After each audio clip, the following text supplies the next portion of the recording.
बोलो सियावर रामचंद्र की जय। कृष्ण जी, आज आप हमें इस बात को बताएं कि अशोक वाटिका में जब हनुमान जी पहुंच गए थे, उन्होंने अपना बल का परिचय किस प्रकार से दिया? बहुत सुंदर, हम सुंदर कांड की श्रृंखला को आगे बढ़ा रहे हैं, तो बड़े सुंदर सुंदर प्रसंग हमें सामने मिल रहे हैं। तो श्री राम जी ने हनुमान जी को जब भेजा है तो दो चीजों के लिए भेजा है।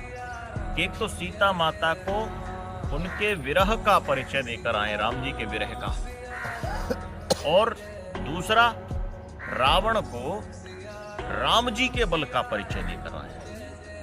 अब आप कहेंगे कि हनुमान जी ने अपने बल का परिचय दिया, लेकिन हनुमान जी कहते हैं कि ये जो बल है ना, ये केवल राम काज के लिए है।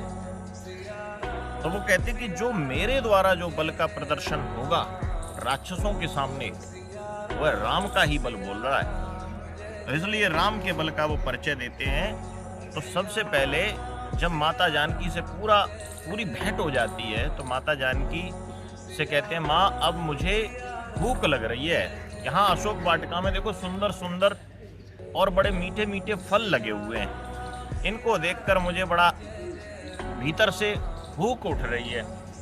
तो माँ कहती हैं कि देखो, तुम अपने बल का परिचय किस प्रकार से दोगे? माता जानकी कहती हैं कि तुम अपने बल का परिचय किस प्रकार से दोगे?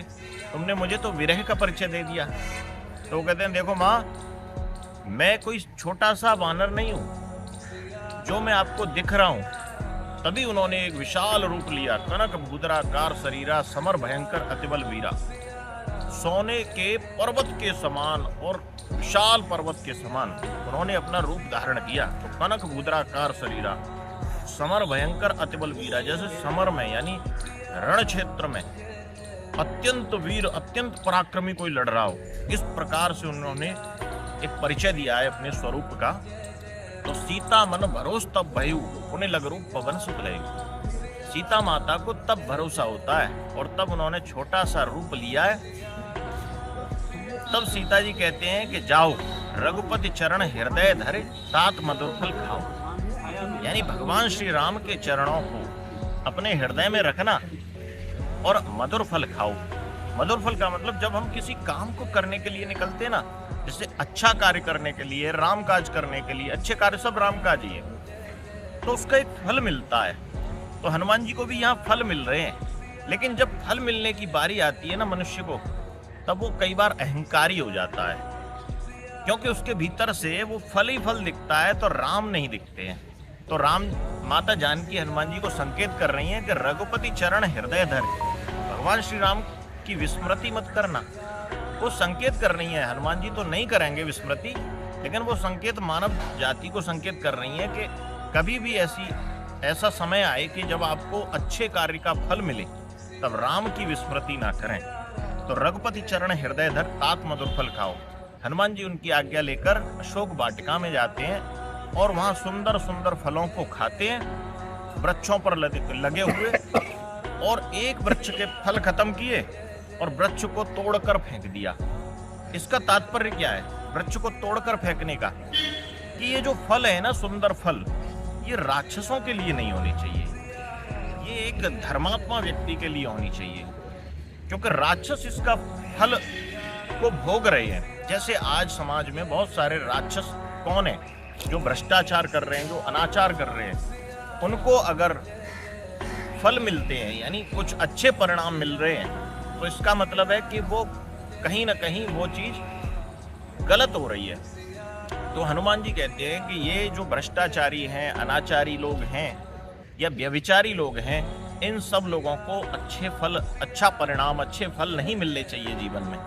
तो इसलिए हनुमान जी उन वृक्षों को तोड़ते जाते हैं, साथ साथ फल खाते जाते हैं और वृक्षों को तोड़ते जाते हैं। तभी वहां पर जो रक्षा कर रहे थे अशोक वाटिका की, वो हनुमान जी को मारने दौड़े, और जिन्होंने हनुमान जी को मारने का प्रयास किया, हनुमान जी ने उनको राम नाम सत्य कर दिया। और जो कुछ लोग बचे वो भागे और रावण के पास गए और रावण को सूचना दी कि नाथ एक आवा कपि भारी, ते अशोक वाटिका उजारी। एक ऐसा विशाल काय कपि आ गया है जिसने अशोक वाटिका उजाड़ दिया। रावण आज्ञा देता है कि जाओ बहुत सारे भट भेजता है। भट यानी कुछ ऐसे सैनिक जो फिर जिनके पास शस्त्र नहीं है, लेकिन वो हैं बहुत बड़े योद्धा। वो सोचते हैं कि कोई साधारण सा बानर होगा और अगर मैं कुछ सैनिक भेज देता हूँ तो वो उसको पकड़ लाएंगे। तो हनुमान जी उनको क्षण भर में ही उनको समाप्त कर देते हैं। कुछ बचे, उन्होंने फिर सूचना दी कि महाराज उसने तो सारे भट्ट को समाप्त कर दिया उस बानर ने। रावण को लगा कि कुछ ज्यादा शक्तिशाली बानर आया है, तो उन्होंने अपने पुत्र अक्षकुमार को महाभटों के साथ भेजा। महाभट यानी हथियारों के सहित उनके जो सैनिक थे उनके साथ भेजा। हनुमान जी ने अक्षय कुमार को आते हुए देखा और एक पेड़ उखाड़ा और पेड़ उसके रथ समेत उसमें मारा और वो नीचे गिर गया और सभी सैनिक उसके मारे गए। तो इस प्रकार से अक्षय कुमार का भी वध हुआ और सभी सैनिकों का भी वध हुआ। फिर सूचना गई रावण के पास। रावण को लगा कि यह तो अत्यंत पराक्रमी है, इसका मतलब है मुझे अपने दल का सबसे पराक्रमी भेजना पड़ेगा योद्धा। तो सबसे पराक्रमी योद्धा कौन है? उसका खुद का बड़ा पुत्र इंद्रजीत, जिसने इंद्र को भी जीत लिया है युद्ध में। वो इंद्रजीत, उसको भेजा कि जाओ तुम किसी भी प्रकार से उस बांध के लाओ या फिर तुम मार के लाओ, किसी भी तरीके से उसको लेकर आओ, उस कपी को। जब वो इंद्रजीत जाता है तो फिर दारुण भट्ट को लेकर जाता है। दारुण भट्ट यानी आर्म्ड फोर्सेस जो हथियारबंद जो सेना है पूरी मिलिट्री, उसको लेकर जाता है। यानी रावण का यहाँ पे युद्ध कौशल भी दिखता है कि रावण मतलब पहले संकेत में पहले कुछ कमजोर सैनिकों को भेजा है, अपेक्षाकृत कमजोर, फिर थोड़े मजबूत सैनिक, फिर उससे मजबूत जो अत्यंत मजबूत हैं उन सैनिकों को भेजा है साथ में मेघनाद के साथ। तो मेघनाद जब हनुमान जी पर तरह तरह से प्रहार करता है, लेकिन हनुमान जी के आगे उसका कोई प्रहार नहीं चलता। तब मेघनाद एक माया भी है, तो उसने माया का प्रयोग किया हनुमान जी के ऊपर। और जब माया का प्रयोग का मतलब क्या हुआ, अब माया का प्रयोग किस पर सार्थक होगा, किस पर सफल होगा? जो माया के वशीभूत होगा, जिसको जो माया में फंसा होगा। लेकिन हनुमान जी कैसे हैं? माया से परे हैं, तो हनुमान जी पे माया का कोई असर ही नहीं हो सकता। तो जो मायापति के चरणों में यानी श्री राम के चरणों में जिसका मस्तक सदा बना रहता है, उस हनुमान जी को कौन सी माया प्रभावित कर सकती है? तो फिर जो मेघनाद ने माया के बाण चलाए हैं वो हनुमान जी पर निष्प्रभावी हो गए हैं। मेघनाद जब सब प्रकार से असफल हुआ है, हनुमान जी ने एक पेड़ को उखाड़कर और उसका रथ तोड़ दिया है। अब केवल मेघनाद बचा। तो अब मेघनाद सोचता है कि मैं अंतिम अस्त्र का प्रयोग करूंगा। तो अंतिम अस्त्र क्या हो सकता है? तो ब्रह्मास्त्र का प्रयोग करता। तो जैसे ही ब्रह्मास्त्र को उसने साधा है तो हनुमान जी देखते हैं कि अरे ये तो ब्रह्मास्त्र है।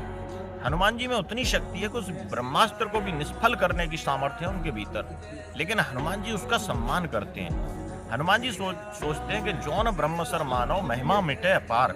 अगर मैं ब्रह्मास्त्र को मानूं नहीं तो संसार में इसकी महिमा नहीं रहेगी। तो उन्होंने कहा कि देखो ब्रह्मास्त्र को कैसे करना है कि अगर ब्रह्मास्त्र को अगर मैंने नहीं माना तो एक तो ब्रह्मा जी की तपस्या आज से कोई करेगा नहीं ब्रह्मास्त्र पाने के लिए। दूसरी, इस संसार से ब्राह्मणत्व समाप्त हो जाएगा।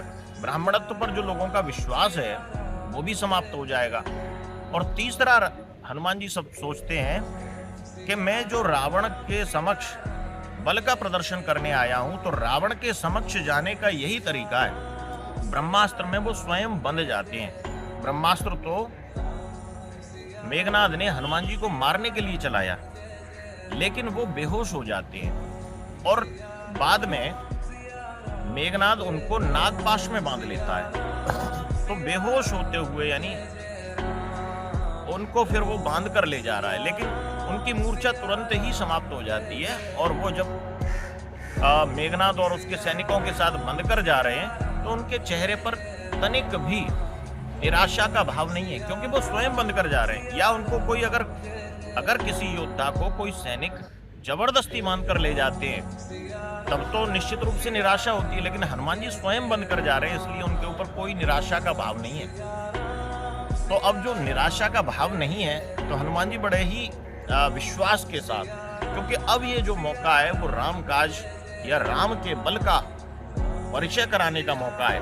रावण की सभा में जाऊंगा और राम के बल का परिचय मैं कराऊंगा। तो आज का हमारा वीडियो इतना ही, जिसमें हनुमान जी ने अपने बल का परिचय अशोक वाटिका के भीतर रावण के तमाम सैनिकों के मध्य में दिया है। तो एक बार जोर से बोलेंगे, सियावर रामचंद्र की जय।